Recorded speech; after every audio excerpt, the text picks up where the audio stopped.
Hello everyone. For all the students who are preparing for NATA and JEE Paper 2 examination, that is for architecture examination, it is very important that you solve the past papers as a part of your practice. So in this context, we at KP Classes are bringing to you a series of lectures where we will be discussing the questions of past papers of NATA and also JEE in the sequence of lectures, so that you will be in a state to understand what questions are actually asked in the examination and you'll be prepared in order to maximize your score in the upcoming exams. So do follow this sequence of lectures and stay subscribed to our channel. And in today's video we will be discussing the questions and the solutions of JEE Paper 2, the first attempt of 2024.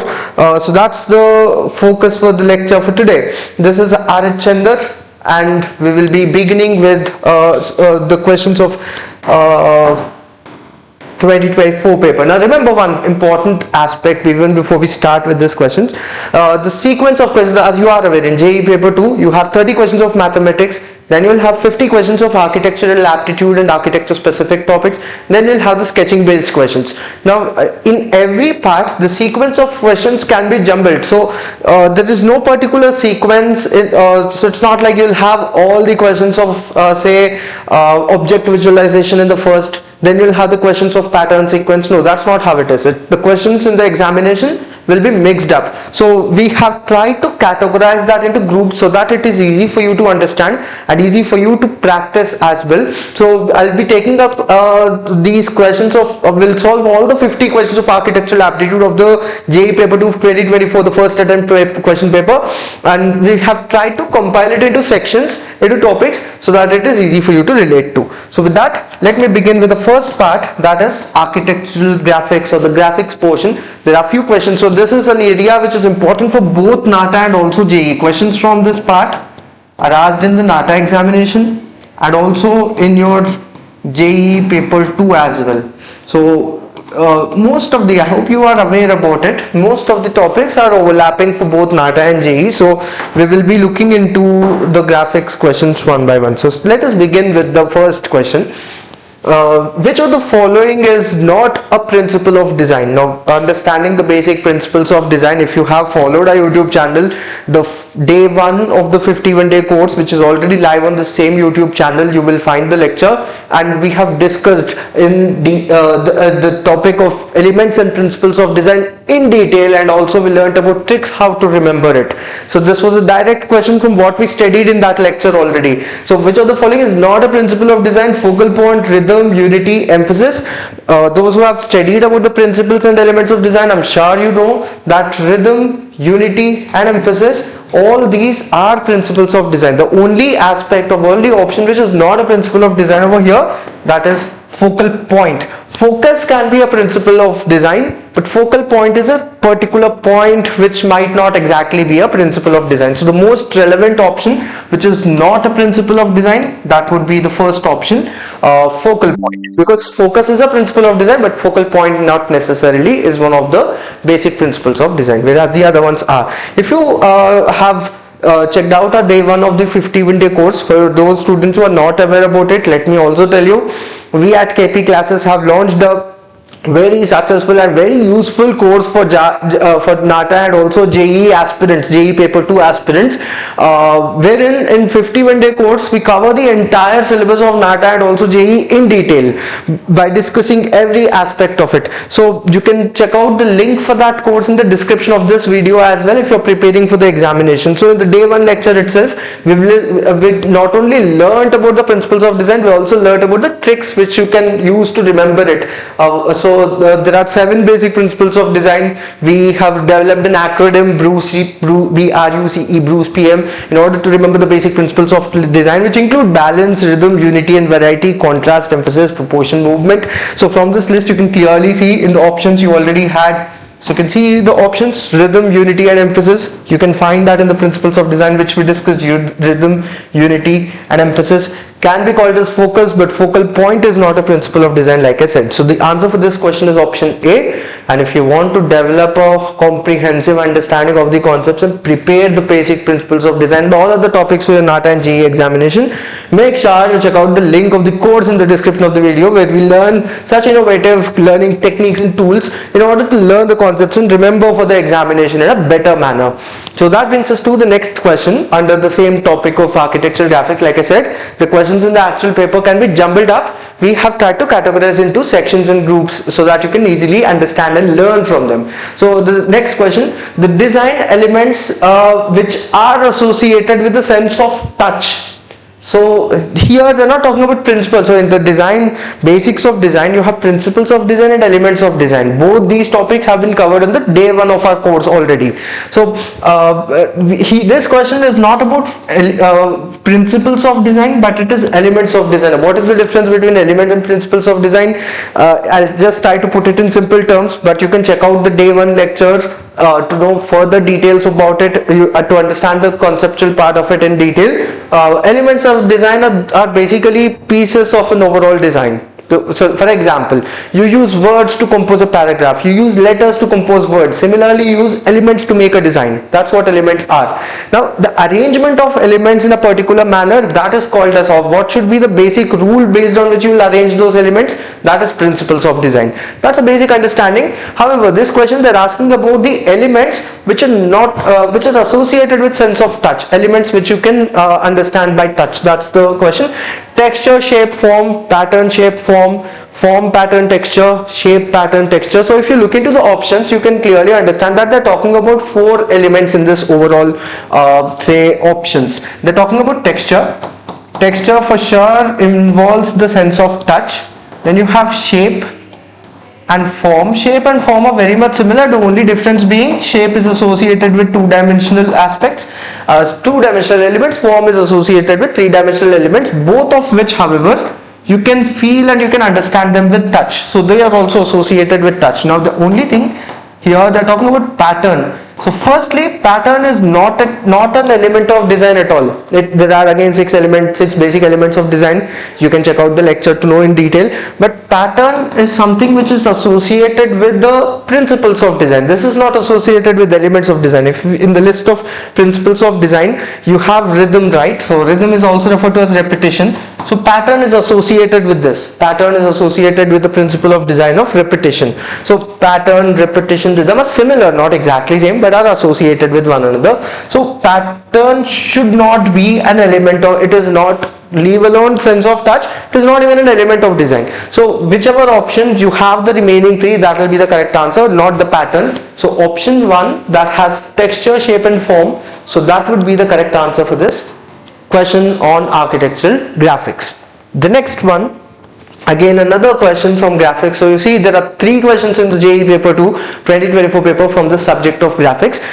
Even in NATA you have at least 2 questions every question paper from this area, at least 2, that is minimum. So it is an important topic in itself for the examination. Let us look into this. Saturation level of colors represent dash. Saturation level of a color. Now this is associated with the topic of color theory, which has been discussed in the 71-day in the 51-day course in the second part of it, second lecture. So saturation level of colors represents brilliance, darkness, distribution, warmth. So saturation is basically how bright a color is. So you can also call it as purity of color. You can remember this. Saturation of a color is also referred to as purity of a color. So basically, in any object which is colorful, the level of purity of a color in it, let us say for example you take a paint which is red in color, you mix some white into it, so you'll get various the purity of it will keep on reducing as you mix white into that paint. It will become lighter and lighter and lighter. So that is basically reducing the brilliance of it, reducing the purity of it. Saturation, purity is also referred to as brilliance. how bright or how pure a color is. All these are synonyms which you can remember in color theory: saturation, purity, brilliance. So in the examination, if they ask you what is a measure of purity, the answer will be saturation. Saturation is also called as, brilliance. Saturation is also referred to as purity. So there are a lot of questions in the past papers related to these related terms of color theory. So from the given options, obviously the first one will be the answer, because it is brilliance. Saturation level of a color represents or measures its brilliance and purity. So the answer for that, sometimes questions have been asked, purity was the correct answer. So this is the answer. So not just solving questions individually, you should know the concepts associated with it as well. So that's where these lectures will be helpful for you. We'll not only solve the questions, but we'll try to understand the concepts surrounding it as well. I was talking about the 51-day course, if you remember, in the beginning as well. So in our course, the NATA 51-day full course, in this lecture series you will have the 100% syllabus coverage of NATA and also JEE examination, and these lectures of 51-day course have been upgraded to the updated pattern of NATA and also JEE, wherein you will have 200 plus learning material involved in the test series. So the link of it, you will find it in the description of this video. Check out that course, enroll into it, and kickstart your preparation at the earliest to stay ahead of others and improve your score in the upcoming NATA and also JEE attempts. So if you look into the sequence of lectures here, day 1, it was elements and principles of design. That comes under graphics. We solved some questions related to it. The question we solved just now, that is related to the concept of color theory, which we have discussed in detail in the day 2 of our course as well. So enroll into the course, start reviewing the lectures so that you know how to solve these questions. So both are important, learning the lectures and the concepts. There are a lot of tests given in that course. Along with that, watch the recording of these, watch the videos of our solved papers as well. That will be very useful for you. Moving on to the next portion, next topic, history of architecture. Now this is a portion where you have a good number of questions, a large chunk of questions from the subject.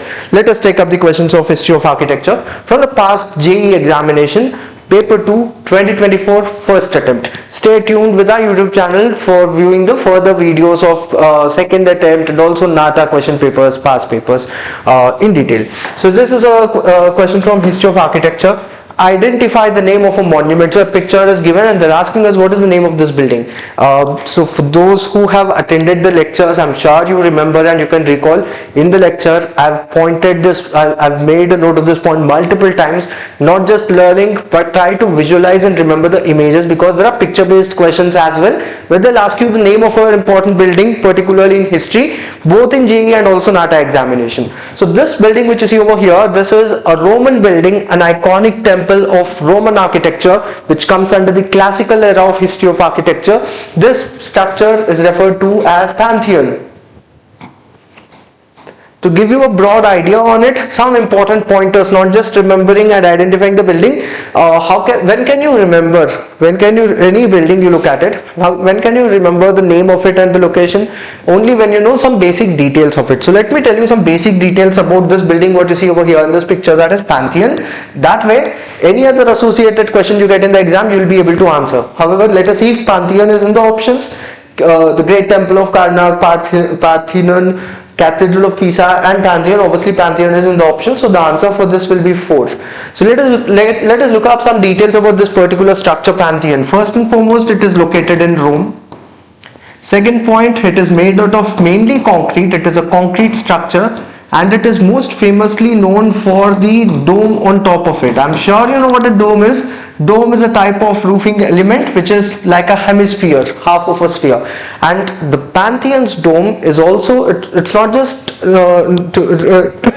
it's not just a famous dome, but it is also something which has an important attribute to it. It has reached an important milestone, and that is this building. It was constructed close to 2000 years ago from today's time, approximately 2000 years ago, and even till date this is the world's largest unreinforced concrete dome. The dome which you see in Pantheon, constructed almost 2000 years ago, even till date this is the world's largest unreinforced concrete dome. What is the meaning of this? Concrete, I'm sure you know what concrete is. Concrete is basically a mixture of cement, water and sand with it, sand and gravel, which is also called as fine and coarse aggregate. So that's called as concrete. Reinforced concrete is something where you use steel rods inside. Unreinforced is concrete without any steel inside. So this is a dome which is made out of pure concrete without any steel rods or steel reinforcement in it, and it is the world's largest of that material particularly. So that's an attribute to it, and this dome is interestingly has a small hole on the top. It has an opening on the top which is called as oculus. I'm not talking about further detail, I'll not make a note of it, but you can remember, so if you wish you can write down, there's an opening on the top of this dome which is called as oculus. That's the name of it. So these are some basic attributes with respect to this important structure, this famous structure, Pantheon. Now, learning the details of it, there are many other details you can learn about it, and remember when and can be asked in the examination. So whatever is important from exam point of view has been dealt in detail in the history of architecture lectures of our 51-day course already. So you can check out that course lectures for better understanding of all these concepts. Next one under the history of architecture. Now this is with respect to Indian history of architecture. Who built Shalimar Bagh in Srinagar? Now Mughal architecture is something which is an important part in NATA and JEE examination. At least one question is asked from the Mughal architecture part. So this Mughal era structure, Shalimar Bagh, is actually a garden. I'm sure you know Shalimar Bagh. It is located along near Dal Lake in Srinagar, and it is also referred to as the crown of Srinagar sometimes. And this Shalimar Bagh, this is the largest Mughal era garden in the Kashmir Valley. It is located in Srinagar near Dal Lake. So it is not very far away from Dal Lake. So that these are some basic characteristics you can remember with respect to Shalimar Bagh in Srinagar. And as far as its features are considered, it is famously known for its terraced garden. It is constructed in 3 levels with naturally flowing water, with water fountains. That's an interesting feature of Shalimar Bagh. And the most important thing is in Shalimar Bagh, the overall layout of it, it is based on Char Bagh layout. In Persian gardens, the concept of Char Bagh layout is important, wherein the garden is divided into 4 quadrants by using water channels generally. So that feature is also seen in Shalimar Bagh in Kashmir, wherein you have water, the 4 quadrant layout which is called as Char Bagh layout of the Persian gardens. All these details you can remember with respect to Shalimar Bagh, and who built it, the Mughal emperor who constructed it in the 17th century in 1600s, that was Jahangir. So the answer for this question will be number 1. You can remember some important structures constructed during the era of various famous Mughal rulers. Like for example, Shah Jahan is famous for Taj Mahal for sure, and Red Fort was constructed during the reign of Shah Jahan too. Then you have Akbar's era construction, mainly Fatehpur Sikri, Agra Fort. The structures in and around Agra, that's basically attributed to the construction around the time of Akbar. Not only that, even in Delhi you have Humayun's tomb, which was constructed during the reign of Akbar. So you can look into the famous buildings constructed during the era of various Mughal rulers as well.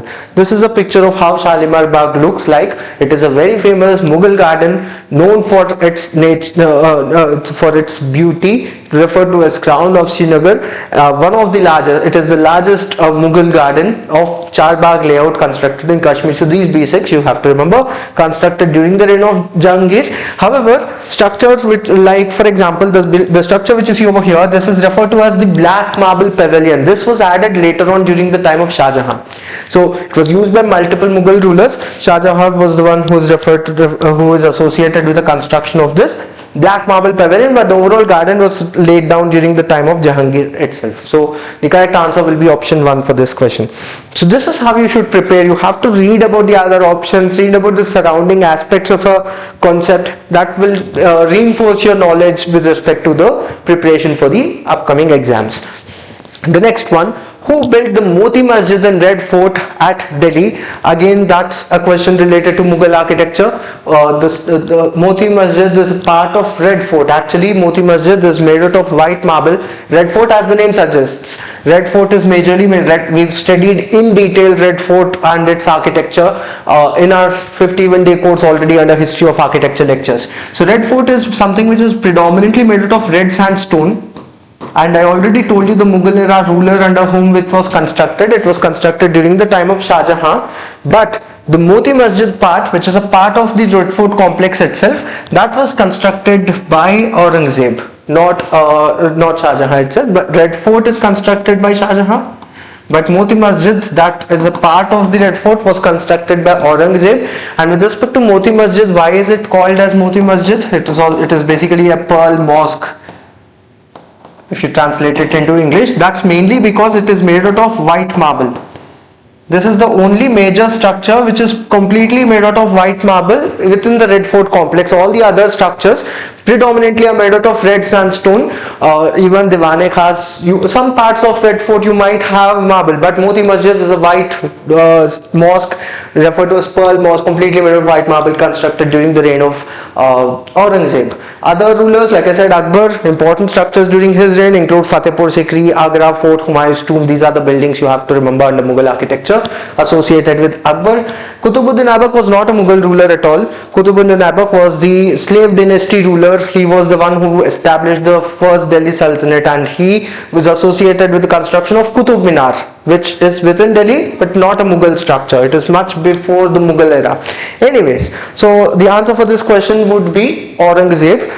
That's something you can remember too. So these are the pictures of Moti Masjids which you find in the Red Fort complex in today's time. So that's about it. Try to remember, try to visualize and remember. So if you follow our 51-day course, there are a lot of videos related to it already on our YouTube channel. The course structure, the updated course structure, all these also you will find on our YouTube channel. Particularly I wanted to talk about the history part. So in the 51-day course, we have a module by name Overview of World Architecture, which goes on from lecture number 5 to lecture number 12, day 5 to day 12, wherein 5 of these lectures, 5, 6, 7, 8, 9 and 10, so these 6 lectures actually, all these are related to various aspects of history. So history in itself is a vast subject. We've broken that down into sections and eras like ancient civilizations, classical architecture, church architecture, Buddhist architecture, temple architecture and Islamic. So understanding the evolution of architecture in various times of the historic civilizations and historic styles, that's very important for your NATA and JEE examination, and we've done exactly how it has to be studied for the competitive examination in this series of lectures. So do follow our lecture series to study about the historic structures in detail for your NATA JEE examination. The next question, again we are still within the subject of history of architecture. Elephanta caves are dedicated to which god? So Elephanta caves, there are a lot of cave structures in Maharashtra, like for example you have Ajanta-Ellora caves, which are UNESCO World Heritage Site. Elephanta caves, that also is a UNESCO World Heritage Site. So you can remember which god is it associated. Some basic details like Elephanta caves are associated with Lord Shiva. So the answer for this question will be 3. Just to add to it, you can remember the other important cave structures associated with Lord Shiva other than the Elephanta caves include the cave number 16 at Ellora caves.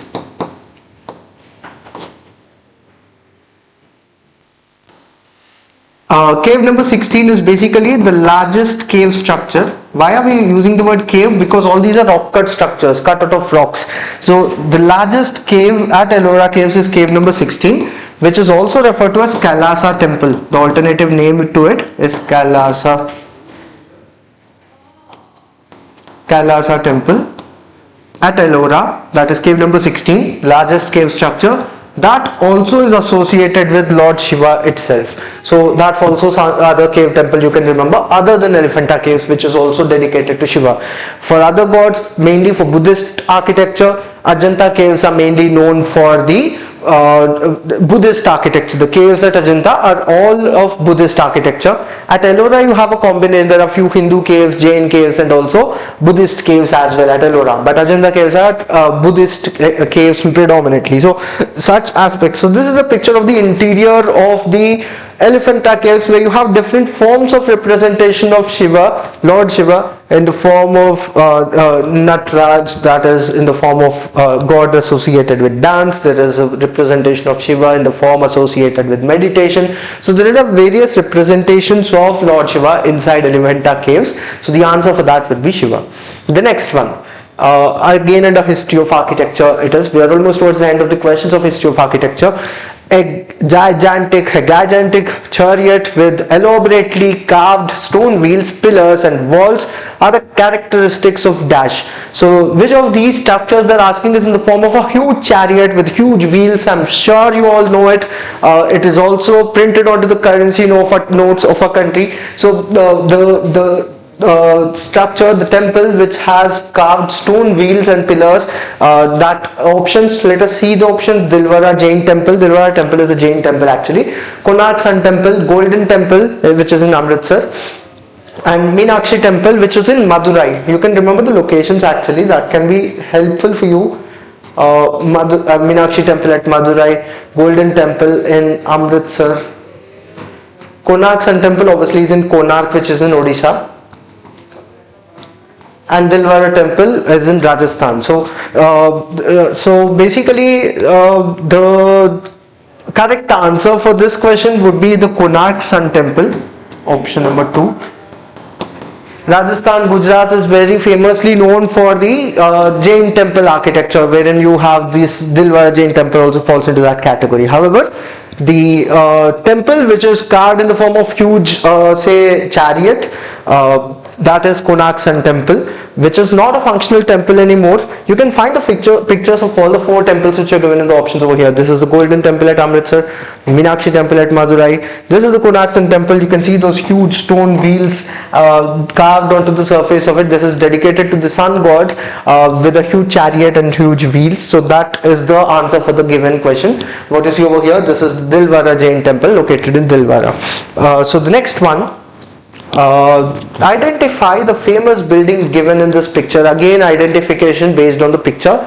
I'm 100% sure that you all know that this structure is a famous hotel located in Mumbai, not far away from the gateway of India. That would be the Hotel Taj Mahal Palace. That would be the answer. I'm sure you might have seen the images of the deadliest attack of 26/11. So the terrorist attack. This is the site where it happened. So Taj Hotel would be the answer for this question, identifying based on the picture. So that's about the questions related to the subject of history of architecture. Now that brings us to the next portion, that is construction and building material. Again, an interesting area where there are questions related to the building material and construction aspects of it. Let us solve the questions from this portion as well. This is an important part for the NATA examination too. A lot of questions on this portion are asked in the NATA exam too. Let us take up the questions from it. First one. Now the questions in this area are not that difficult. Most of the questions are based on simple understanding and general knowledge and observation. Spray painting is used. Now this is a very simple question of the question paper, one of the easiest questions of the question paper. Read the options and I'm sure you can easily identify. I would also ask you to comment down your views, what you think. So you can pause the video, comment down your answer in the chat option given below. Any queries you have, any lack of clarity you have, you can also put it into the chat and we can always develop a community where we can discuss aspects with which we can grow the knowledge for the upcoming exams of NATA and JEE exam. Spray painting is used to dash, apply paint without touching the surface, get a textured paint, reach high areas, apply large amount of paint. Obviously no one expects to apply a large amount of paint ideally. The answer for this question would be the first one, that is when you want to apply paint without, because when you use other techniques of rollers or paintbrush, you will be touching the surface. If you want to apply the paint without physically touching the surface, then the approach you can have is spray painting. So option number 1 will be the correct answer. Very straightforward, simple question which was asked in the JEE paper. The next one. Now this is a bit technical with respect to stone masonry. Now only those who studied about what is masonry and stone masonry can answer this question. Let us look into this. There are two statements. Statement number 1, stone masonry is classified into 2 parts, random rubble masonry and ashlar masonry. That's absolutely right. In stone masonry there are 2 types. You have rubble masonry random rubble masonry and also ashlar masonry. The basic difference between these two is in random rubble masonry you use stones which are random and rubble in shape, so they are not perfectly dressed stones. You use stone, you compose pieces of stone just like a jigsaw puzzle and make a wall out of it. So that type of masonry where you use unfinished stone, undressed stone, is called as rubble masonry. Ashlar masonry on the other hand uses dressed stone of almost perfect shape and edges. That's the basic difference between these two categories of stone masonry. Second statement, if you see random rubble masonry, in random rubble masonry each stone is cut into uniform size and shape with all sides rectangular so that the stones get perfect joints. This is an explanation for ashlar masonry but not rubble masonry. Rubble masonry, like I said, doesn't have rectangular edges, doesn't have sharp finished edges. So that second statement is incorrect because what they are talking about is ashlar masonry, which uses those perfect shaped rectangular edges. So the first statement is correct and the second statement is false. The correct option, statement 1 is true and statement 2 is false. So that would be the answer for this particular question from the building material and construction of JEE paper 2. Next one. This is a picture based question again. They have given an image. They're asking us to identify the building material which is represented in this figure. So a representation where you see those grains, these are called as grains or patterns on the surface of a building material, that is description of a wooden plank. So option A would be the most appropriate answer. Paving blocks are used for pavements or footpath covering. Tiles are used for covering the interior floors. Granite is a type of natural stone, whereas wooden plank is what is represented in this picture with those grains which are easily visible. So that's also a question for building materials. And I would say if you have not yet prepared thoroughly for the examination and just viewing the lectures of salt papers are for sure useful, but a dedicated study subject wise covering all the concepts along with study from the books and also study material, the test series, that is very important. That's where a 51-day course will be handy and helpful for you. The link for the 51-day course is given in the description of the video, wherein, like I said, there is 200 plus, you'll get access to 200 plus learning material with around 70 plus documents for your reference, 80 plus video lectures which have been updated along with the drawing section for your better performance, better scoring of the drawing portion too. And then you also have a lot of practice tests, 60 plus practice tests. All this is included in the 51-day course. So the upcoming 4 months of time is good enough for your preparation, for 100% preparation for the NATA examination. For JEE as well, this will be very useful and helpful for you. So make sure you check out the course at its details and enroll into it at the earliest to start your preparation thoroughly for the examination. Let us take up the next one under building materials and construction. This is a matching question. There is list 1 and list 2 and you have to match the details in it. Brick, arch, lintel cavity have to be matched with dampness prevention, bevel closure, openings and span. One thing which is very clear, very simple in it is arch should be associated with span.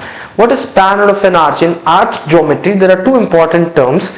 Arch is basically a curvilinear structural element in construction.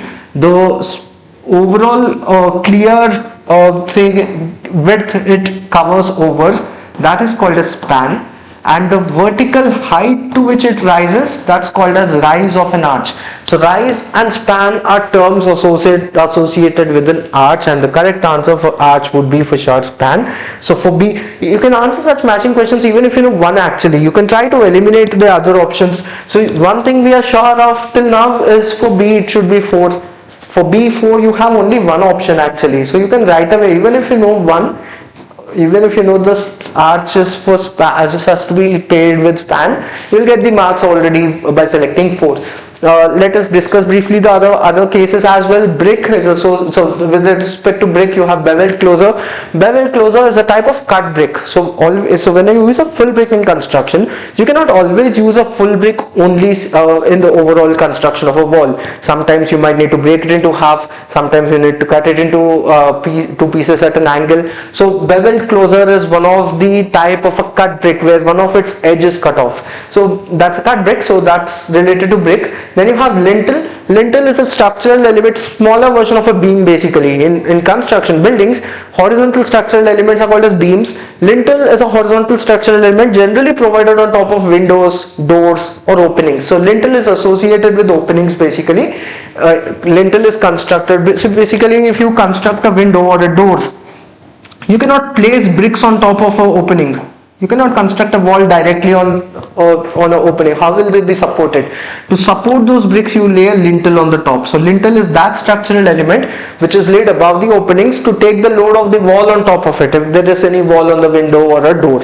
So the answer for it will be openings. And cavity wall has an opening in the center. It has a hollow cavity in it, and dampness prevention is an important aspect related to cavity walls. You don't want water to seep into the cavity wall, so dampness prevention is important in its construction. So that's how it is paired with it. The next question: which type of tile are suitable for air-conditioned rooms and gymnasium? So generally for gymnasium, particularly air-conditioned gymnasiums, it is very important. So there are two aspects to it. Generally, if they just talk about air-conditioned rooms, any of these options can actually, most of these options, like wooden tiles for sure can be very much suitable for the air-conditioned rooms. Cork tiles can be very much suitable too.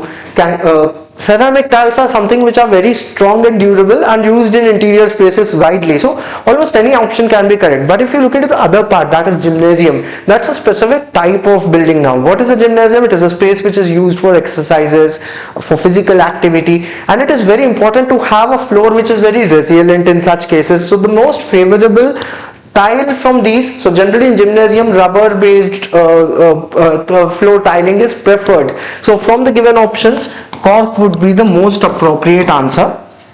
Wooden tiles are not very much suitable for gymnasium. Ceramic tiles, like I said, are very much durable, used in all of the types of spaces, but from the given options. So many questions, sometimes in the examination there can be questions where the answer might not be very much straightforward, like right or wrong. So if you select a wooden tile also, probably that's not 100% wrong. So in such cases where there is no right or wrong, there is grey area for sure, but you will have to select the option which is most appropriate, and only that will be given marks. So the answer for this question will be cork tile flooring, which is most suitable for gymnasium and the interior of air-conditioned rooms like gymnasium.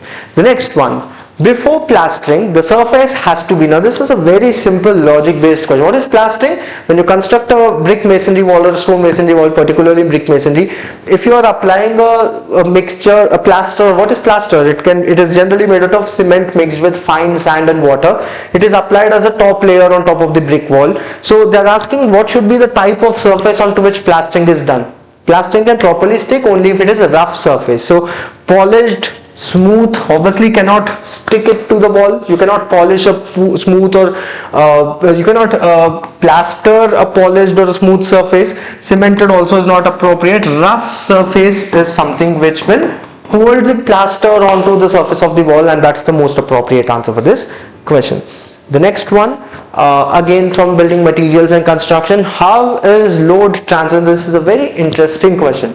And those students who have attended the lectures of 51-day course, and I'm sure you remember, we've studied in detail about the standard architectural vocabulary. We've studied about the structural elements, non-structural elements, load transfer in buildings. All these details we have studied in detail, and this is question related to that load transfer.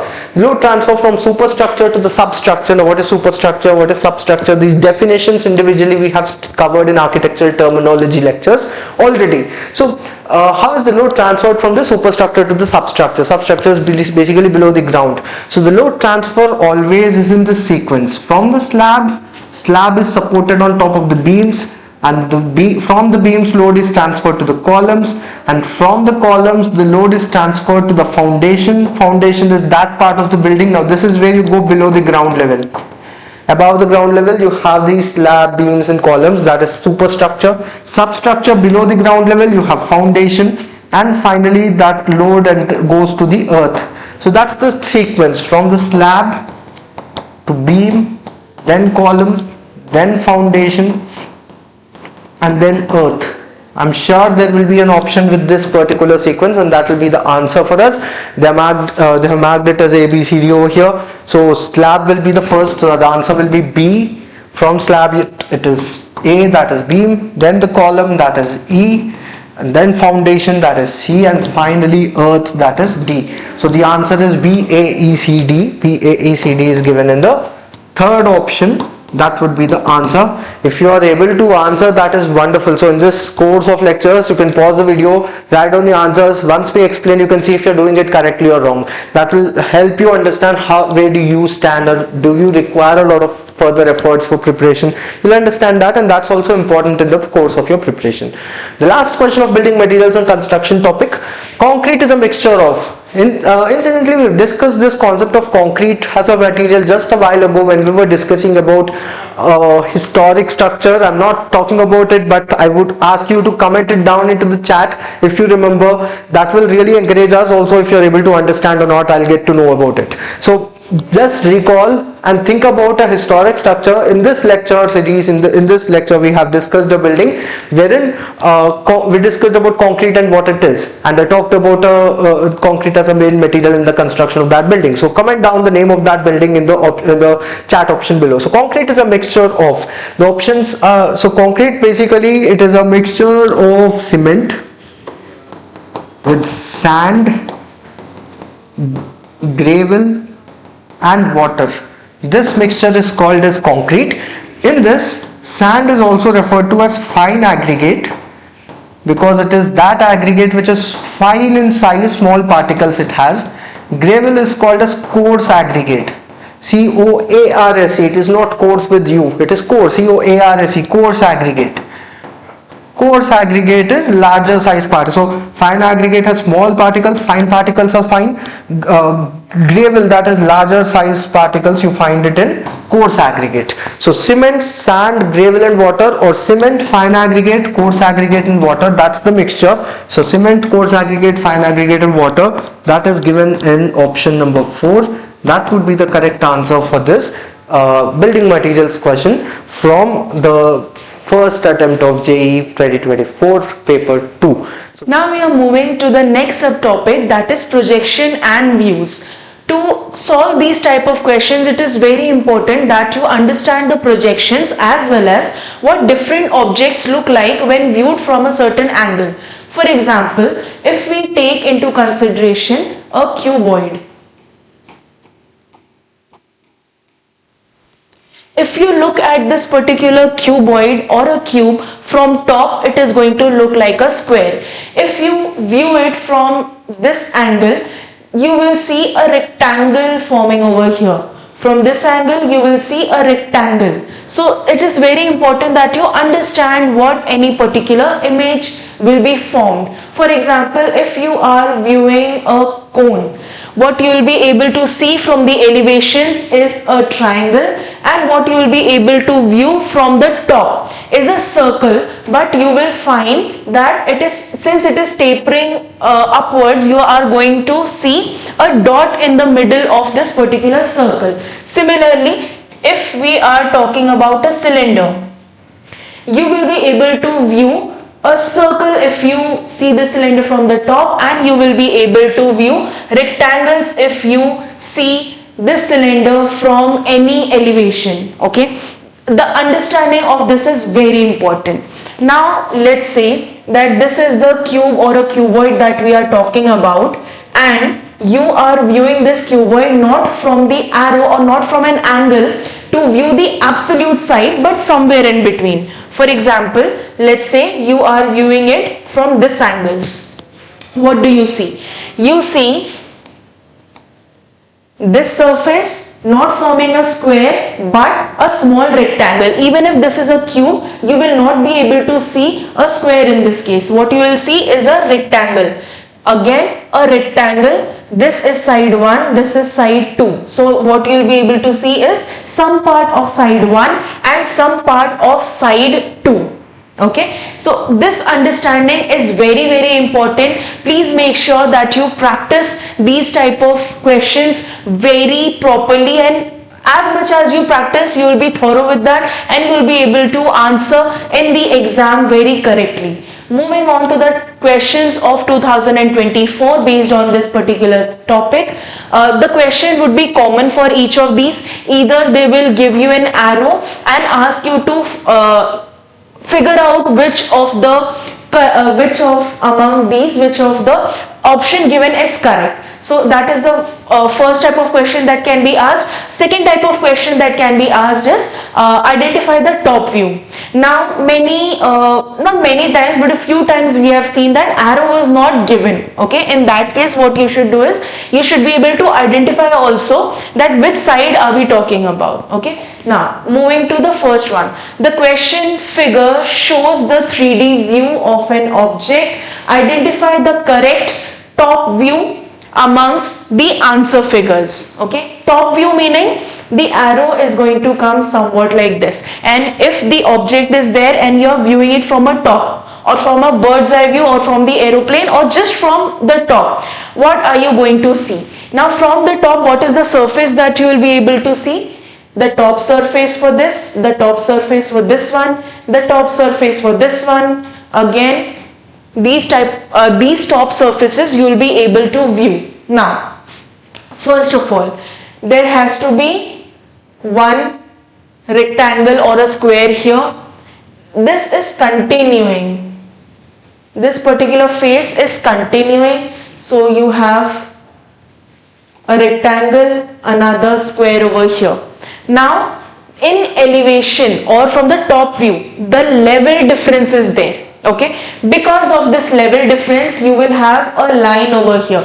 If at all this was on the same level, then it would have been a huge one rectangle, but since the difference is there, there is going to be a line. Okay, so the projection over here, you have a square, you have a square, there is nothing in between. Okay, if it is just a surface, if it is not an object, you will be able to see nothing over there. So part 1, part 2, part 3, this is 1, 2, 3, then you have this fourth rectangle and this fifth rectangle that you will be able to view from the top. Okay, now among the following, choose which one is the correct one. For example, here you are able to see another line, meaning above ground level or above the ground surface there is an object, but here we have seen there is no such object, so you can eliminate this. Okay, you can eliminate this also based on our understanding. Now only 2 and 4 are left. Okay, let's observe the options very carefully first. In this you are able to see 3 squares, something that you should be able to see for this object, but in the fourth one you are not able to see lines drawn over here. Meaning what? Meaning the entire rectangle you will be able to view on the same surface. Okay, meaning if the rectangle or the cuboid over here was something like this, on the same level, you would have seen option number 4. So currently for our object, option number 2 is the correct one. Okay, be very careful while solving these type of questions. Be very observant. Look at each and every line clearly, look at each and every object clearly, and look at each and every 2D shape very clearly while solving these type of questions. Second one, identify the correct view looking in the direction of the arrow. As I told you, either the arrow would be given, so you have to answer according to that, or the top view would be directly mentioned and you have to answer accordingly. Okay, now in the first question we went by the method. We saw the object and we drew the elevation ourselves or the 2D form of the plan we drew ourselves, and then we checked which one matches it. There is another way to solve this type of question, which is what? Directly look at the options and start eliminating which does not make sense or which you are very sure that cannot be the answer. So this is the second method of going around it. Let us go by that. Now this is the arrow. This is the arrow, meaning what? You will be able to see these surfaces. So surface number 1 you can say. This is surface number 2. Then this could be your surface number 3. Okay, then are there any other surfaces that you will be able to view? Yes, absolutely. For example, this surface also you will be able to view from this direction. Given this arrow, you will be able to see this, you will be able to see this portion as well. Okay, now look very carefully. How will these be visible? This particular rectangle that you are able to view from here, will you be able to see the entire part of that? No. If you look at it carefully, there is this overlap. There is this overlap. Okay, so not the entire rectangle will not be visible. So this is your understanding first of all. Let's go directly to the options without drawing it over here. So first of all, you should be able to see L shape over here, L shape in the left bottom portion with something like a void in between. Okay, so do we have it? Yes, we have this, but there is no line, meaning these two are on the same surface or on the same level, which is not correct, which cannot be correct based on this image or the view that we have been given. So this can be correct, this can be correct, this cannot be correct again, because there is no line in between showing the level difference between these two surfaces. Okay, so what we have is 2 and 3. We have to choose between 2 and 3. 1 and 4 have been eliminated. Now this particular L shape with a void in between, done. Next, at the bottom you have one rectangle and then again a void in between. Do we have that in option 2? Yes. Do we have that in option 3? Absolutely yes. Now let's move to the upper level here. You have one rectangle, you have another rectangle. Okay, you have one rectangle, you have another rectangle, but what about this particular rectangle that we are able to see in the view? That is not there, so we can eliminate option number 2 as well. Now it doesn't end here. Never just eliminate all the options and tick whatever is remaining. Don't go by this method. What you have to do is, even if you are left with only one option, you have to check the 3D view and the elevation or the image that has been given to you, or the figure that has been given to you once again. Check each and every element once again and then tick on the correct option. Okay, till now this makes sense, this makes sense. We have one image, one rectangle that we are able to completely view, correct? This rectangle, let's call it rectangle A, and this is rectangle B. There is an overlap. Okay, are we able to see this overlap here? Yes, you are able to view this rectangle, that is correct, but you are able to view only some part of rectangle number B. So option number 3 is correct. Okay, moving on to the next question. Before that, okay, so option number 3 is correct. Okay, now you must have seen that these kind of questions can become tricky, and understanding which object will convert into what 2D shape is very essential. So if you want to have more understanding on this, if you want to have more practice for these type of questions, do enroll for a 51-day course for NATA exam as well as JEE exam, wherein you will be able to practice these type of questions very well. And not only these type of questions, we cover the entire syllabus for JEE and NATA exam. Please enroll into this course for your best preparation. Okay, moving on to the next question. Look at this object very carefully. Okay, now let us go level by level. First of all, you have this one rectangle that you are able to see. This is A. You are able to see another rectangle over here, which is rectangle B. If you view it from this arrow, will you be able to see this rectangle? Let's call it C. Will you be able to see that? No. Okay, that is absolutely a 90 degree. So what are you going to see? Just one line. A rectangle like this, you will be able to see a rectangle, but if you are viewing it from this angle, you are able to see only one line. You are not able to see any rectangle. So by this understanding, what do we have? At the bottommost level, we are going to view only 2 quadrilaterals, not 3. Okay, so 2 quadrilaterals, 2 quadrilaterals and 2 quadrilaterals. This makes sense. But the fourth option, where we have 4 quadrilaterals, that is incorrect. Okay, now moving on to the second level.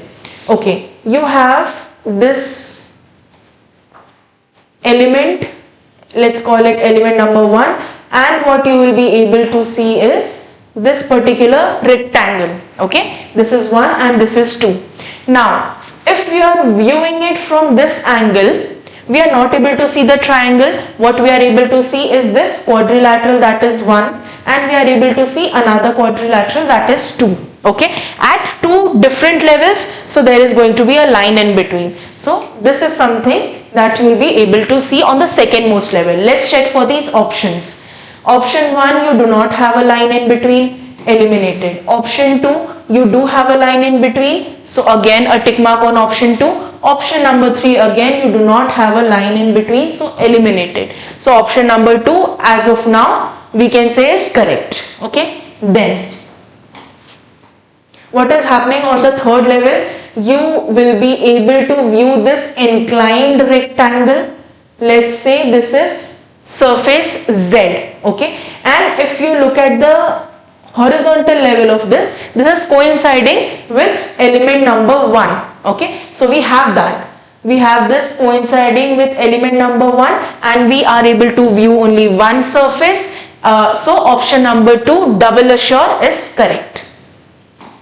Next one. From the given 3D view of an object, identify the most appropriate elevation looking in the direction of the given arrow. It is the same object but the arrow has been changed now, and this is the angle of vision or viewing angle for us now. Okay, now what are you able to see, or what are surfaces you are able to see? Let us mark that first. 1, 2. Will we be able to see 3? No, we just will be able to see one line and will not be able to see this. So across 3, 4, 5 and 6. Other surfaces we won't be able to see. So overall 6 surfaces first of all. So 1, 2, 3, 4, 5, 6 correct. 1, 2, 3, 4, 5, 6 correct. 1, 2, 3, 4, 5, 6 correct. 1, 2, 3, 4, 5, 6 correct. So the number of surfaces is 6 for all of them. Let's move ahead with level 1, then level 2, then level 3. Okay, first you are able to see 2 quadrilaterals at the bottommost level. So 2 quadrilaterals tick, 2 quadrilaterals, 3 quadrilaterals which cannot be true, 4 quadrilaterals which cannot be true. Why? Because you won't be able to see this particular rectangle which is at absolutely 90 degree from the angle of vision. So you are able to see just one line. We are left with option 1 and option 2. So let's move to level number 2. You will be able to see one rectangle here, another rectangle over here and one triangle at level 2 only. So here this particular triangle is not stretching to the third level. It is ending at second level only. So option number 1 cannot be correct. Option number 2 is the only one that we are left with till now. So option number 2 is correct. But we do not stop here. We move on. What do we see in the second level? We see just one rectangular surface which is 6, and that is correct at the third level. So we are double sure that option number 2 is correct for us. Okay, I hope by now you have a hang of how to solve these type of questions. Be very observant. One line wrong and you get the answer incorrect. Okay. Moving to the next one. The question figure shows the 3D view of an object. Identify the correct view looking in the direction of the arrow. Identify the correct view of the object. Arrow is being given over here. So first of all, what are the surfaces that we will be able to see? Surface number 1 with this void and this void. So one surface rectangular with 2 voids. Second, we will be able to see this surface as well. Okay. Now in this direction there is another surface which is this surface which is 1. Are we able to view that? No, because surface number, let's call it A, this is completely blocking the first or the surface number 1. This is in line with this. Horizontally and vertically, surface number A is completely blocking your surface 1. Okay, so we just have A and we have this, let's call it B. Let's look at the options. one surface, another surface, correct, but there is only one void, so eliminated. Option number 2, you have one surface correct, second surface correct, and two voids. Okay, for now we are considering this. Next, two surfaces, two voids, correct. This is additional. We do not have any continuous line over here. This continuous line means what? That there is a level difference, or at least there is an object over there, okay, or a 3D solid over there. We don't have anything like that in the given option. We just have one surface with two voids, so this can also be eliminated, or option number 4 can be eliminated. What you are left with?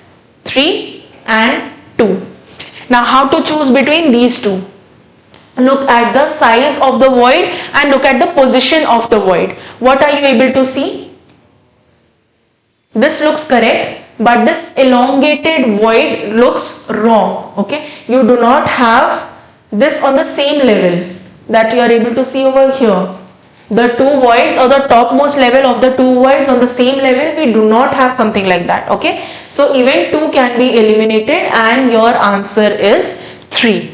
Okay, moving to the next one now. Choose the correct top view of the given image. The same solid, but now we have to talk about the top view. Let's mark the surfaces that we'll be able to see from the top. So surface number 1, surface number 2, surface number 3, and surface number 4. Okay, let's draw all these surfaces one by one to have a better understanding. What do you have? The first one is a triangle, and you have this triangle elongating towards the right.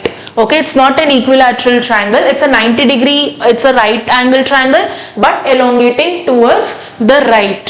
So this cannot be correct, this cannot be correct, this somewhat looks correct, and this somewhat looks correct too. Okay, next.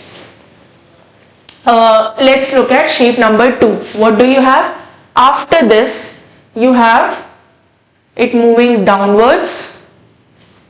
Okay, this is also moving downwards, this is moving straight, and then there is a inclined line over here, or that kind of a shape is there. So these two have been eliminated. We are left with 3 and 4.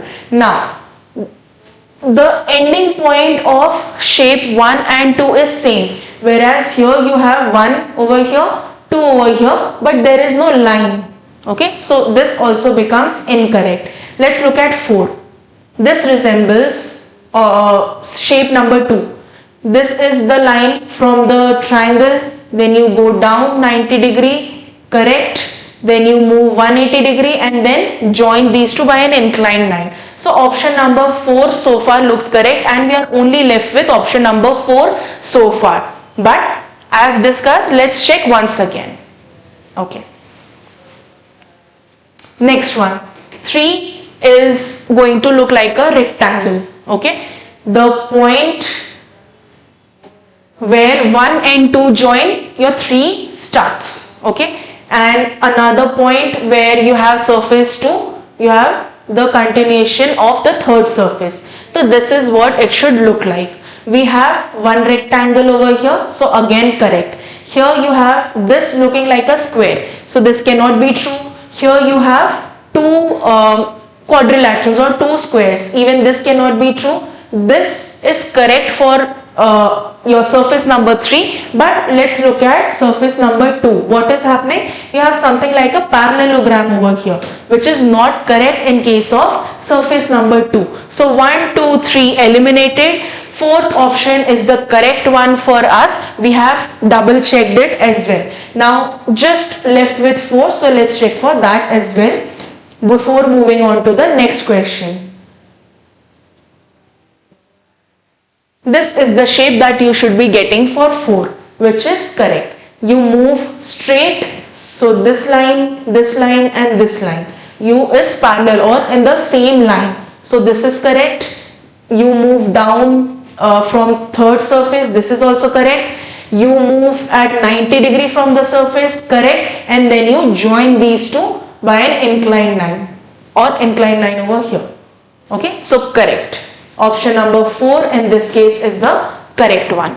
Moving on to the next section, that is important buildings. Now many times architects or you can say many times you will find iconic buildings in front of you. For example, whose form, whose texture, whose material is very different from the other, or the ideology of constructing that or the concept behind it is very different. So these type of buildings are usually recognized on an international level, and for your course for JEE preparation as well as for NATA preparation, you have to look into the most important buildings that are there and it is a part of your syllabus.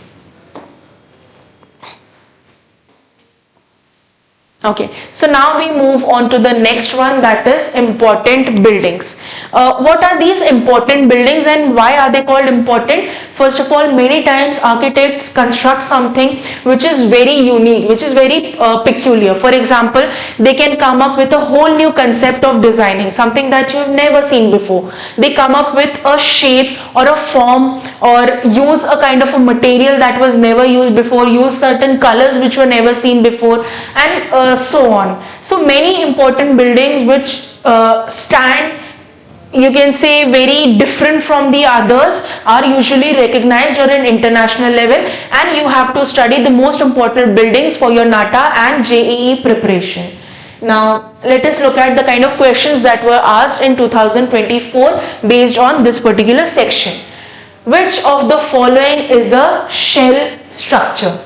Bank of China Tower, Louvre Museum, Stansted Airport, or Millennium Dome. Now in the next slide I have included all these buildings, views of all these buildings or images of all these buildings, and let's try to recognize whether they are shell structure or not. First of all, Bank of China. Is this a shell structure? No.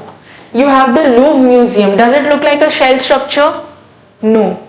You have the Stansted Airport. Does this look like a shell structure? Again, no. Look at the dome. Yes, this is a shell structure. So option number 4, the Millennium Dome, is correct.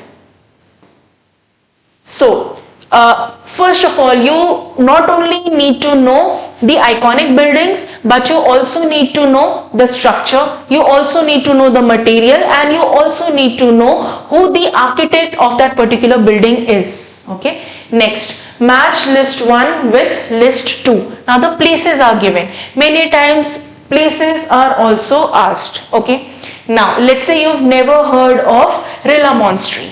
Okay, now can you solve these type of question? Let's see. Mahabodhi Temple, very famous monument in India, correct. So we know that B has to definitely be 4.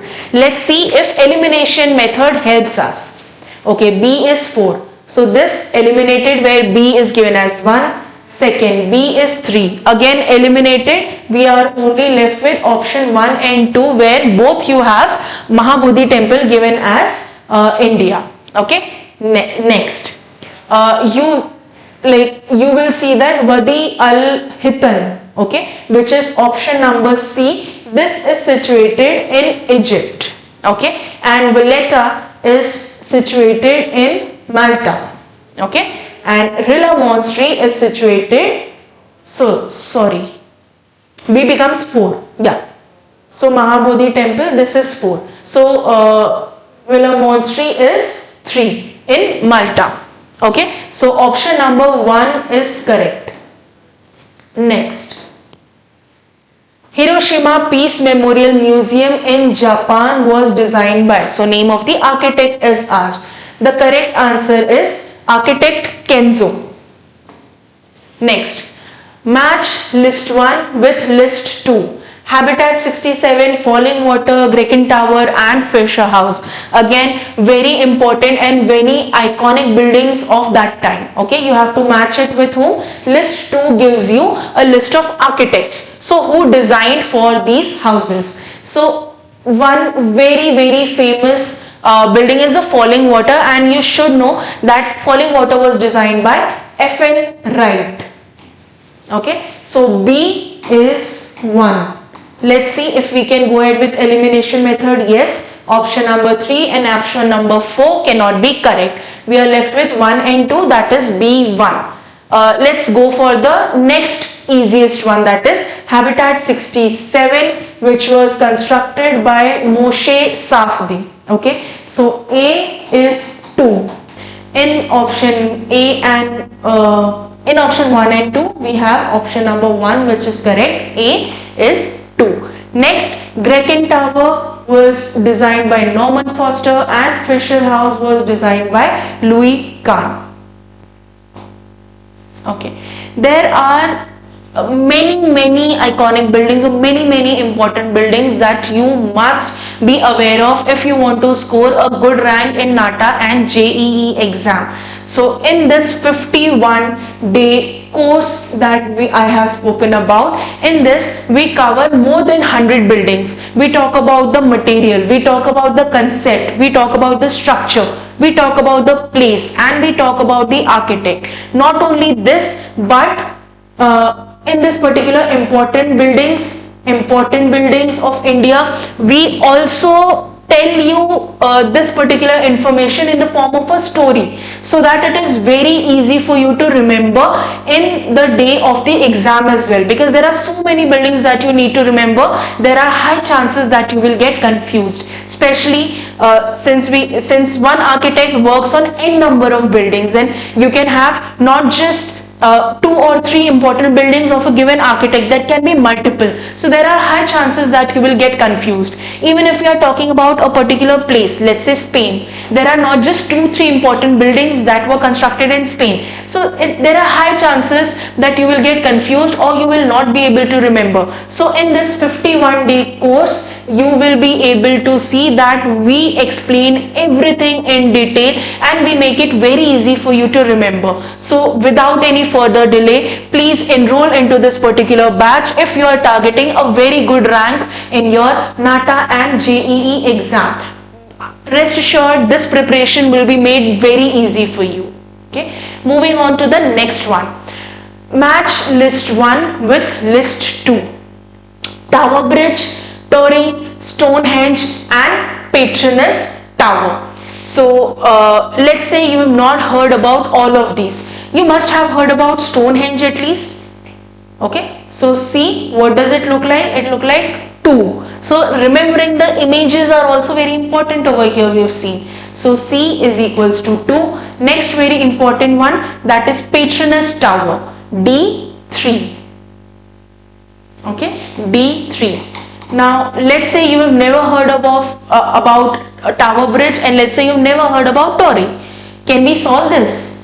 C is equals to 2 and D is equals to 3. C is 2 and D is 3. We have this combination only in one option, that is option number 4. So far we have seen that yes, some difficult questions are also there. Yes, sometimes confusing options are given, but this is not true all the time.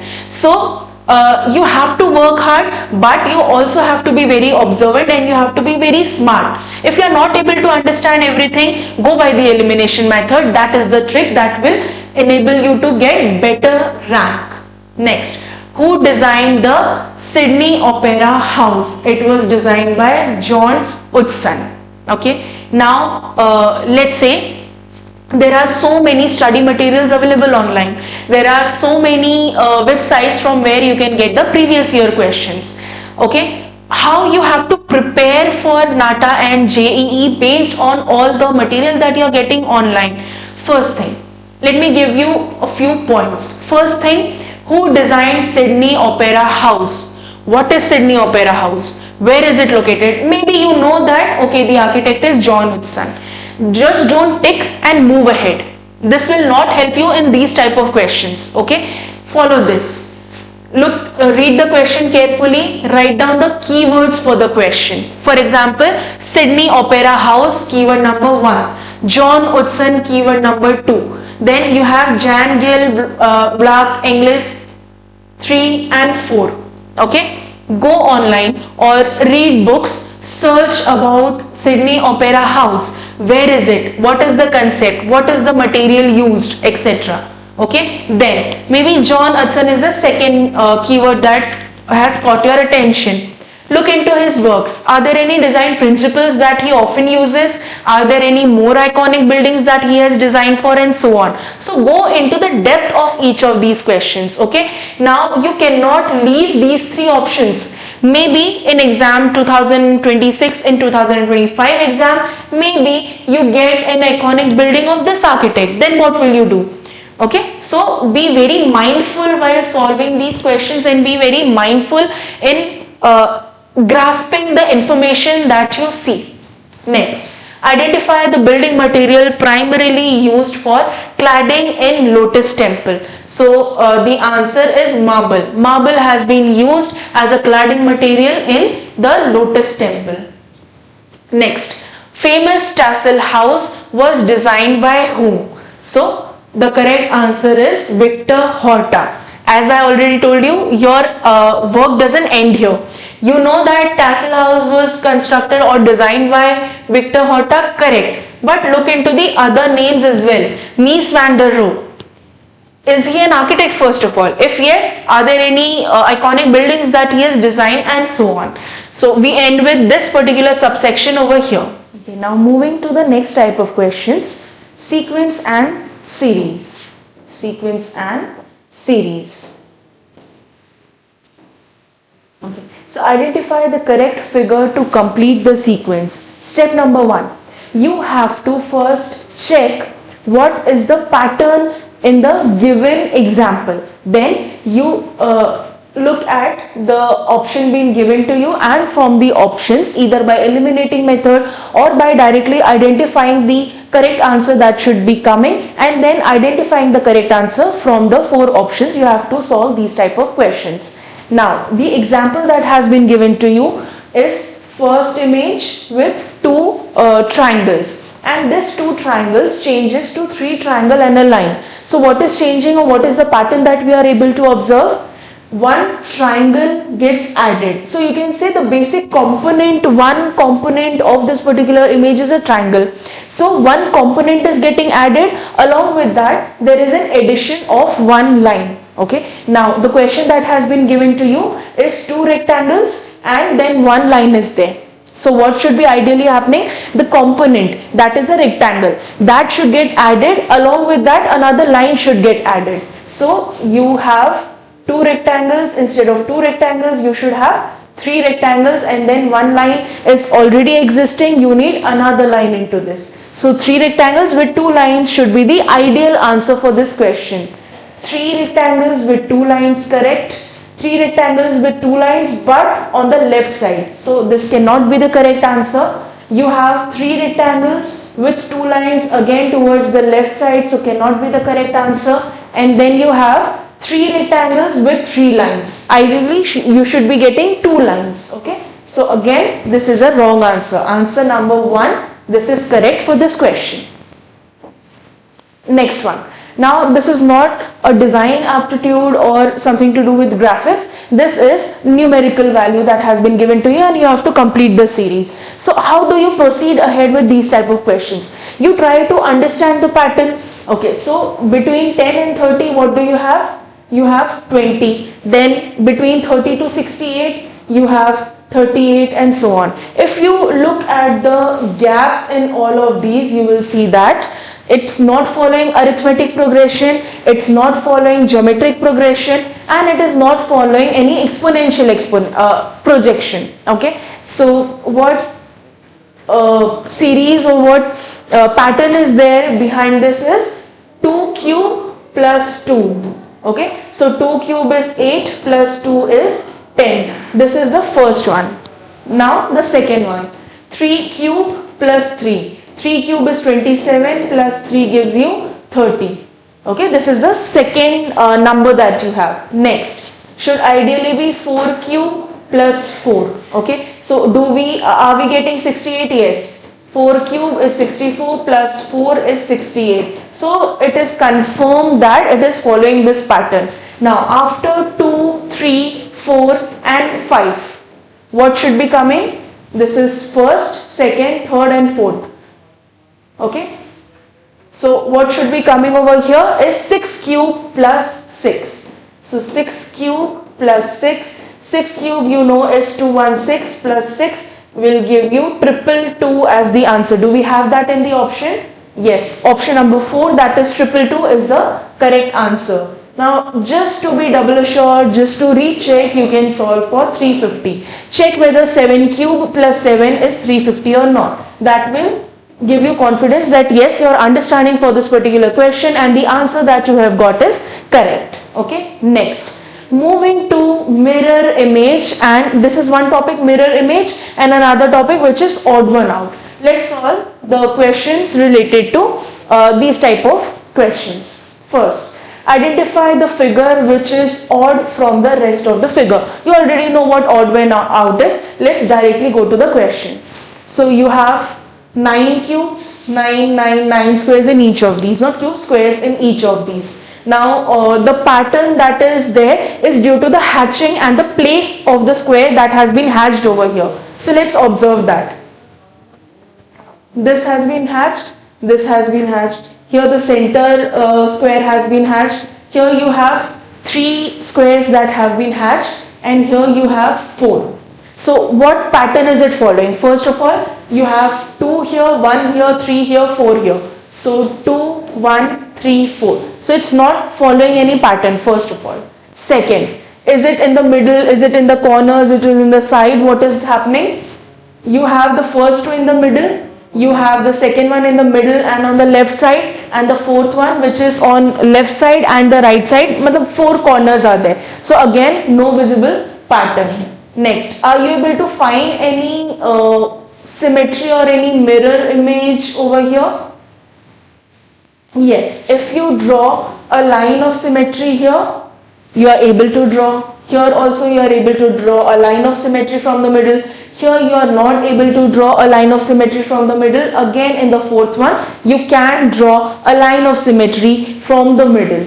Okay, so line of symmetry, vertical line of symmetry, we are able to see in option number 1, 2 and 4. Let's see if a horizontal line of symmetry we are able to draw.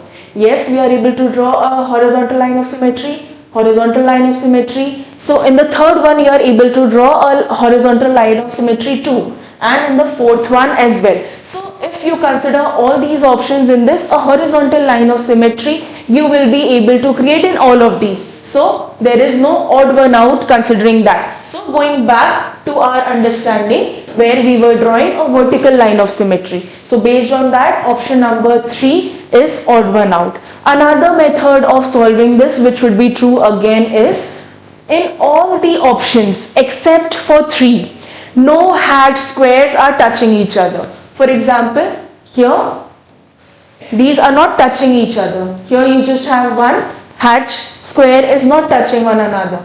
Here you have 4 corners. Again in this, the hatched square is not touching one another. So again, by this understanding also the odd one out is option number 3. So every time you get any answer, make sure that you are double checking it by whatever understanding or any concept that you can think of. Next, identify the true mirror image of the following amongst the answer figures with respect to x dash x. Okay, now this is the image that has been given to you. You have to make its mirror image, and out of the 4 options that have been given to you, you have to identify the correct true mirror image of this figure. Okay, now again, by both the methods, either you go by elimination method or you draw the correct answer for this and then you check which one of the following matches it. So let me go by the elimination method now. First we drew it and then we checked for the correct answer. Now let us go for the elimination method. Okay, in this portion what do you need? You need this hatched portion and you need 2 lines like this. Okay, this cannot be correct because these 2 lines are missing. This can be correct. This cannot be correct again because you don't have the hatch portion over here and you don't have the lines. So even option number 3 cannot be correct. Then option number 4 can also not be correct because you don't have these 2 lines. Now, what have you observed in all of these cases? In all of these, you have the hatch square and the two lines, but not in the correct position. For example, if this is the line of symmetry or this is the mirror line, then this portion should come here, not here, not here, and not here. So the position of the element that you are looking at is very important. Okay, so you have hatched or colored square with two lines here, colored square with two lines here, colored square with two lines, and colored square with two lines. Just the location or the position of that particular element is correct only in option number 2. Okay, now moving on to the next one. Identify the correct mirror image of the given figure along with the x-axis. What should the figure become after mirroring? The L must invert. Okay, then this particular hatch comes here and this line comes here. This is what you should ideally be getting.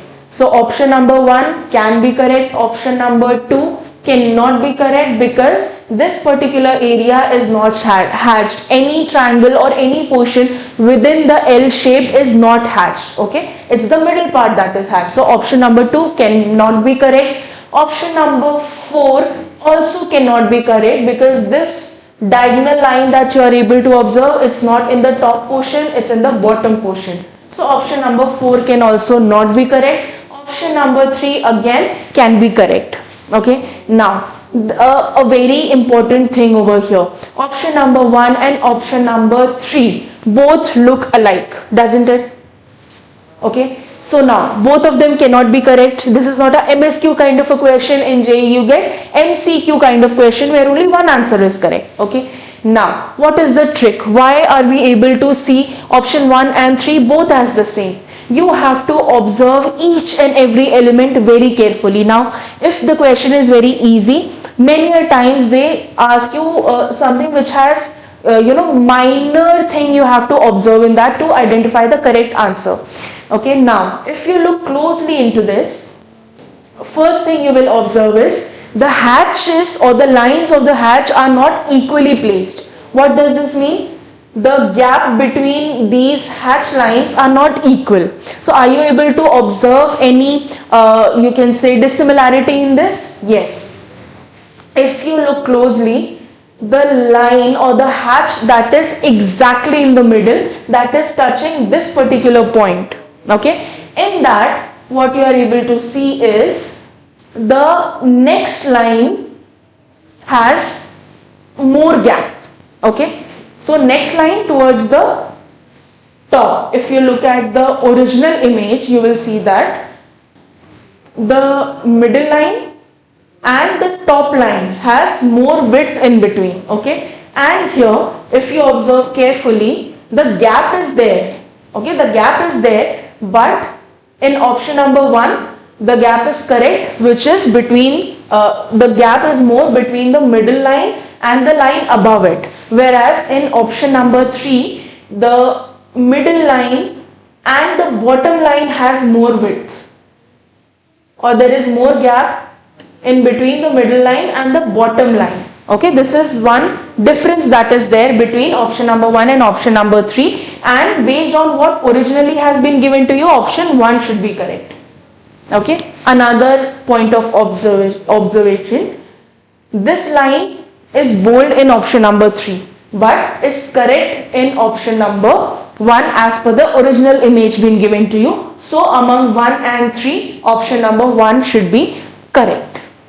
Okay, again I'm again and again telling you that you have to practice a lot and you have to be very observant in the exam. Okay, now all these type of questions you will be able to solve better and faster if you practice this. So in our 51-day course for NATA preparation as well as JEE preparation, we have covered the entire syllabus, and the syllabus we have divided into some modules or some subsections which will make it very easier for you to understand and easier for you to learn and prepare for your exam. Now if you see in mental ability and reasoning part, we have covered topics like mirror and water images, odd one out, statement and arguments, clocks and angles, counting shapes, coding and decoding. Now this is a structured kind of preparation that you can do, which will help you a lot in scoring very good rank in your NATA and JEE preparation. So without any further delay, please enroll into this exam. You will not only be getting the study material, but we will be giving you practice sheets and test series in which or with the help of which you can practice these kind of questions very well. Okay, moving to the next question. Again, you have to find out true mirror image of the figure that has been given to you. Let's observe and let's try to identify the elements first of all. Okay, there is one line which is touching the top part and the middle of the bottom line. Okay, this is one notable element that you have in the question figure. Next, if you look closely, you have 4 lines over here. Okay, let me change the ink color. Okay, you have 4 lines, meaning you have this one line,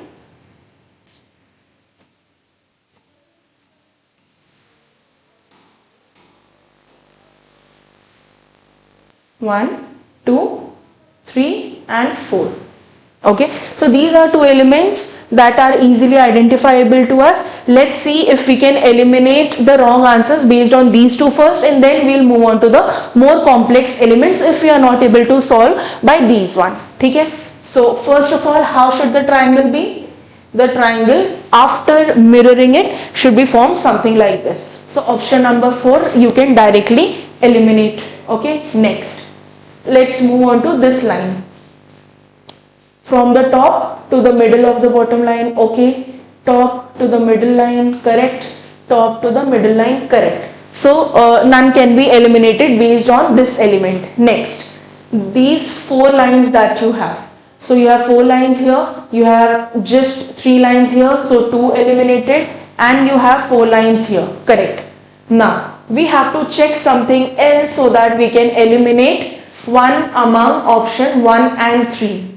Okay, now these 4 lines that are getting formed, it's not 2 straight lines crossing each other. Okay, this can be a straight line, but then this angle difference is there between the other 2 lines. So let's check for that. This seems like there are 2 lines completely intersecting, 2 straight lines completely intersecting each other. So option number 1 cannot be correct. Option number 3 is correct for this. Okay, now what did we discuss? You don't have to stop as soon as you get one correct answer. You have to check with the other elements also to be double sure. Okay, so let's check. You have one curved line over here, you have one curved line here, correct. You've already looked into the 4 lines over there, and then you have another line touching the middle part of this line and touching the middle part of this line, so correct. And then you have another line like this. So all the elements are exactly the same in option number 3, so that we can safely say that is the correct answer now. Okay, now mirror image kind of a question, but okay, now it's a mirror image kind of a question, but not with a figure, it's with the letters. So letter mirror images, how it will form if let's say you have this number over here. If the line of symmetry is like this, how will it form? Or if the line of symmetry is something like this, how will it look like? Again, these type of questions you will be able to answer once you practice a lot and once you have already looked into this at least once or twice. Okay, otherwise you'll get confused in the exam. You won't be able to figure out which is the correct one, or it may take a lot of time. Okay, in exam ideally you should not sit a lot on just one question. Okay, now MOUSE and the mirror line is horizontal over here. So how should each of these letters look like? One way to go is you write over here how it should ideally look like, okay, and then you can check for the correct one, or you can go word by word and check whether the mirror image of, not word by word, letter by letter, and you can check whether that letter has been mirrored correctly or not. Okay, so M mirror, what should it look like? Something like a W. Okay, it looks same, correct. M letter is correct for all. O, if you are mirroring it horizontally or if you are mirroring it vertically, O remains the same. So this is also correct for all of the options. U, how should U look like? If it is mirroring horizontally, then U should be inverted vertically. Okay, so this U not correct, this U not correct, this U and this. So option number 3 and option number 4 with respect to the letter U can be correct. Then let's look at what is happening with S. So these two we've already eliminated. 3 and 4. S has been mirrored correctly in option number 4. So 3 is also eliminated again. Option number 4 is the correct one with respect to the mirror image of the word MOUSE, mouse. Next, a similar kind of question. Letters have to be mirrored, or the word architecture has to be mirrored, but in this case the mirroring will happen. The mirror line is vertical instead of horizontal. Okay, so A, so ideally what should be getting? This architecture from position A to B should be mirroring completely and it should be inverted. So B position comes here and this A position goes to the far corner. Okay. With this understanding, you can directly eliminate option number 1, wherein you have A over here. Okay, so ideally A should come somewhere here. It will not mirror, okay, the letter image will not change, but its position has to be in the far corner. So option number 1 eliminated. Okay, next, E is correct, R is incorrect. If you have to mirror R, it should look something like this. Okay, so based on this, you can eliminate option number 2 as well. Next, U is correct, T is correct, C is correct, E is again incorrect. How will E mirror? E will mirror like this. Okay, so based on this understanding, you can eliminate option number 3 as well here. So the correct one is option number 4. Okay.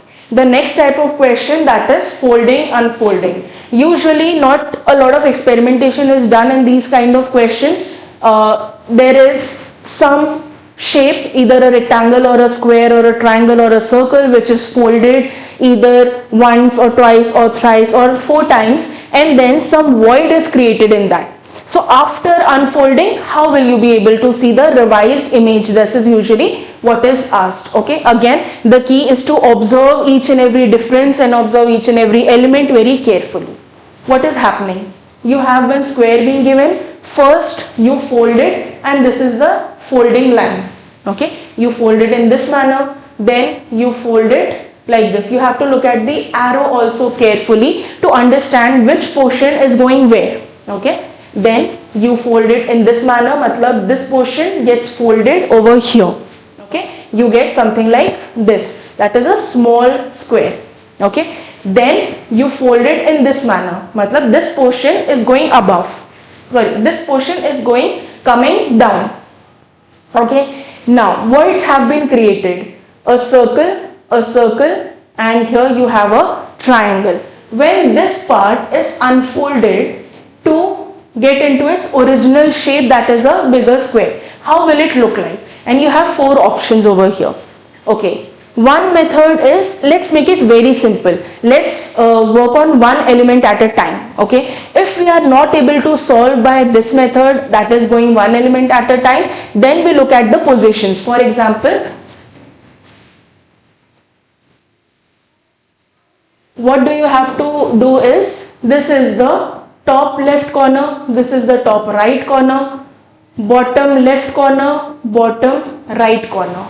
Once this square gets folded, where are these positions coming now in the revised figure? This is the bottom left, this is the bottom right, that remains as it is, but your top left is coming down with bottom left. So top left, and this top right is going to coincide with the bottom right part. So top right part. Okay, now this image is further getting folded to become something like this given in the third image. How is it changing? You have the bottom right part over here, you have the top right part over here, and the bottom left and top left corner is also coinciding with the bottom right and the top right. So all these four corners are concentrated on just one position now. So what about the other three vertices or the other three corners? What are or where are they coming from? Okay, this is the middle part. The middle part remains as it is. Then what is this part? This particular part is here. Okay, and this circle is here. So you have to trace where each and every corner is getting folded into, or where is it coinciding with, what place is it coinciding with. You have to keep tracing that to solve these kind of questions, but this will come later on. First you have to observe the elements, and if based on the elements you are able to solve these kind of questions. Okay, now this is the middle portion we have noticed. This is the middle portion we have noticed. There is a circle over there. So what do we observe first? Whether in the middle portions all are circles or not. Okay, so here all are circles, correct. Here also all are circles, correct. Here you have all triangles, cannot be correct. Here you have alternatively one circle and one triangle, again this cannot be correct. What you should have is, in the center you should have only circles. Okay, next, what happens to the corners? This corner where your bottom right, your bottom left, your top right and your top left are coinciding. What is happening there? You have a void that is circular in nature. Okay, so amongst 1 and 3 you have circle, circles, circles and circles in all the four corners. So this can be correct. Let us observe what is happening in figure number 3. You have triangles here.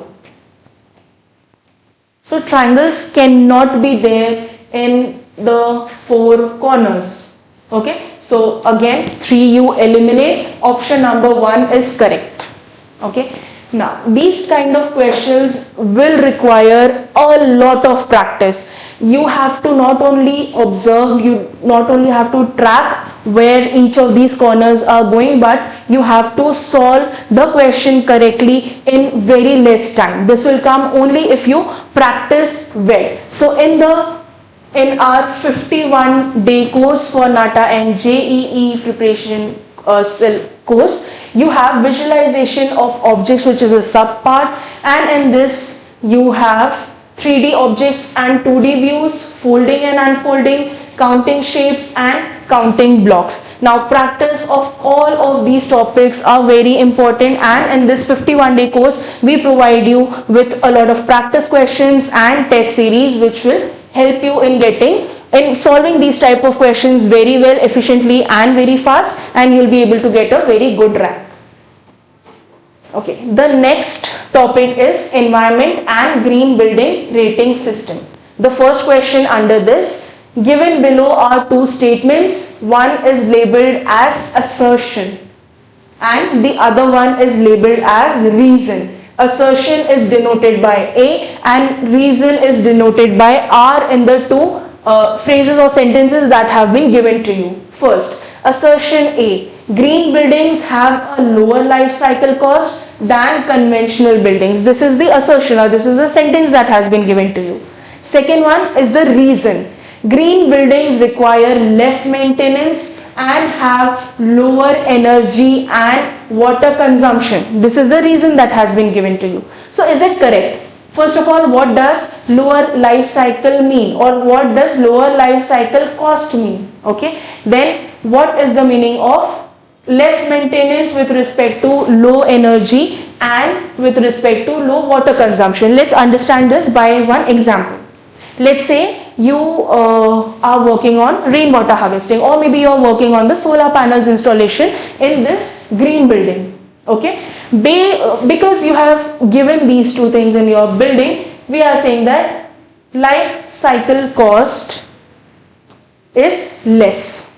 Okay, now is the reason of this that you have lower energy consumption? Yes. If you have the solar panels installed in your house, then yes, you will be requiring less electricity. You have to buy or you have to pay for less electricity, and your bill is reducing. Correct. So is your water consumption reducing or is your water bill reducing? Yes, it is reducing. So your assertion and reason, is it related? Yes. The reason are stated in this question is correct, and it is the reason for sentence A. Now let's look at the option. Both A and R are correct, and R is the correct explanation of A. A is correct but R is not correct. A is correct but R is incorrect. Both A and R, A is not correct but R is correct. Both A and R are correct but R is not the correct explanation of A. From all of this we know that option number 1 is the correct answer for this. Next, LEED stands for what? LEED is a very popular building rating system that we have. So it's only asking what is the full form of LEED. Okay, the correct answer is Leadership in Energy and Environment Design. Option number 3 is correct. Next, the first World Environment Day was held in which year? 1973, 1970, 1976 or 1978? Option number 1, that is 1973 is correct. Next, now we look into some miscellaneous questions. Before that, let me tell you what all will you get from this 51-day course for NATA and JEE. So as the name says, it's a 51-day course, but it's not like you will only be getting 51 videos based on 51 subtopics. You will be getting study material. You will be getting 84 video lectures. So you will also be able to learn from these video course how to sketch. Those videos are also involved in this lecture series. Okay, then you have 67 tests that you will get in this course. Again and again I am repeating that you need to practice, you need to solve more and more questions based on these concepts to get better rank in your exam. So you can download our app and KP Exam Prep, and you can check this course and you can enroll for this. Moving on to the miscellaneous questions. An escalator looks like which of the following? Okay, so escalator, does it look like a ramp? A ramp looks something like this, where you have this inclined surface from where you can move. Okay, a ladder looks something like this. Then you have a lift and a staircase. So an escalator looks more like a staircase. Option number 1 is correct. Then Kanpur, Uttar Pradesh is known as the leather city, the orange city, the city of Nawabs, or the wine capital of India. The correct answer is the leather city. Orange city is Nagpur and city of Nawabs is Lucknow. Next, identify the type of garden by understanding the elements used in the given picture. Let's look at each and every element and let's try to observe. What do we have? First of all, this building element. What does it look like? It looks like a pagoda. Then you have water element in this. You have bridges but not straight bridges. Okay. You have zigzag bridge, or you can just say not a straight bridge. Okay, so all these elements you will be able to find in Chinese garden. So if you purchase our 51-day course, we are not only solving the previous year questions, we are giving you information about a complete or comprehensive understanding of the subtopic. So in that you will be able to learn all the other types of gardens as well. Okay, now in a clock, the time is 11:35 a.m. The clock is so placed that its hour hand is facing northwest. In which direction will be minute hand facing? Northwest, southwest, northeast or southeast? This is a clock and angle question. Again, you need to practice these type of questions a lot.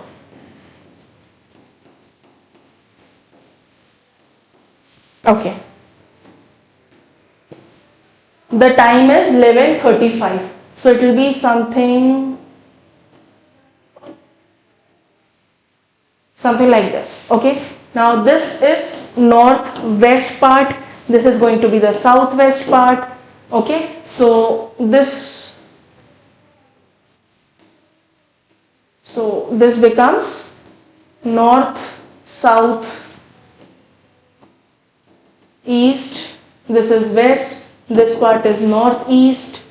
This part becomes south west, and this becomes southeast. So in this particular position, where is the minute angle? This is going somewhere between southwest and south. In the options you do not have south given, so the answer is going to be southwest, option number 2. Next one, who is the author of Toward an Architecture?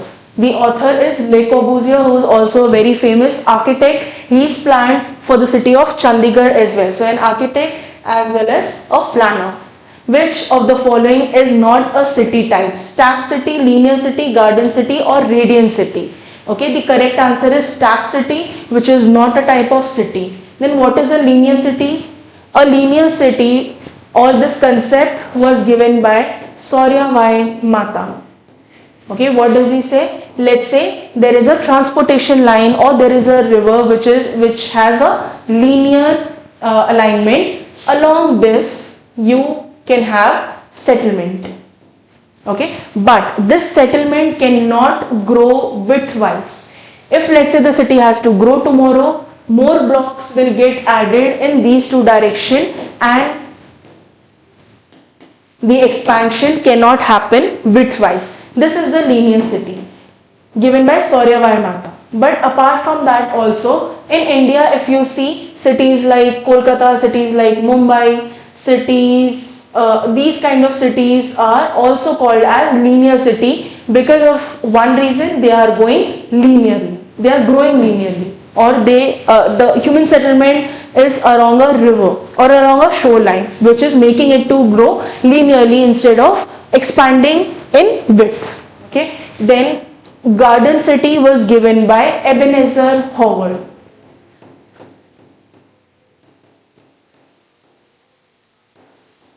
Okay, a garden city, this concept was given by Ebenezer Howard, in which he says that the garden city will have positives of a rural area and positives of an urban area. Okay, it will be very ideal, it will be very good, where you will have only positives of both. Okay, so this one is garden city, and a garden city was planned to be dormitory cities around a central city. So the central city will have all the economic activities, and